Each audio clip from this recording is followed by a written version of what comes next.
turėjo sezono pirmojoje pusėje traumelę jis, tačiau išsigydęs ją tempia savo komandą į priekį šiame sezone. Šaras, Giedrius Stankevičius kovojęs kamuolį, perduoda į Titui Pažarauskui.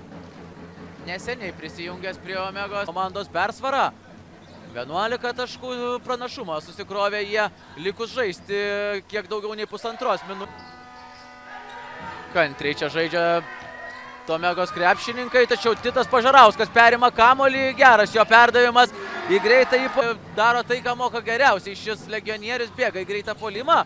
Pažarauskas, 2 taškai iš po krepšio, 5 Igno Juškevičiaus taškai iš eilės, o Vilkaviškio Perlas bėga į greitą į puolimą Robertui Subatkevičiui ir Robertas Subatkevičius neklysta. O čia taip. Pataiko ir šį. Jei pataikys šį metimą Pažarauskas.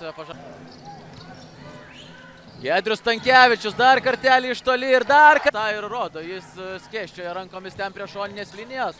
Pažarauskas pats iki galo. Tačiau Ignas Juškevičius pakovoja ten po krepšiu ir taiso savo komandos netikslų metimą.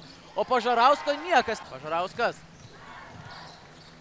prieš Subatkevičių. Pažarauskas prieš aukštesnį varžovą. Turi drąsos šis vaikis žaisti tikrai ir meta taikliai. Pažarauskas prieš Subatkevičių. Vėl į kairę pusę. Pažarauskas ir dar 2 Pažarausko taškai.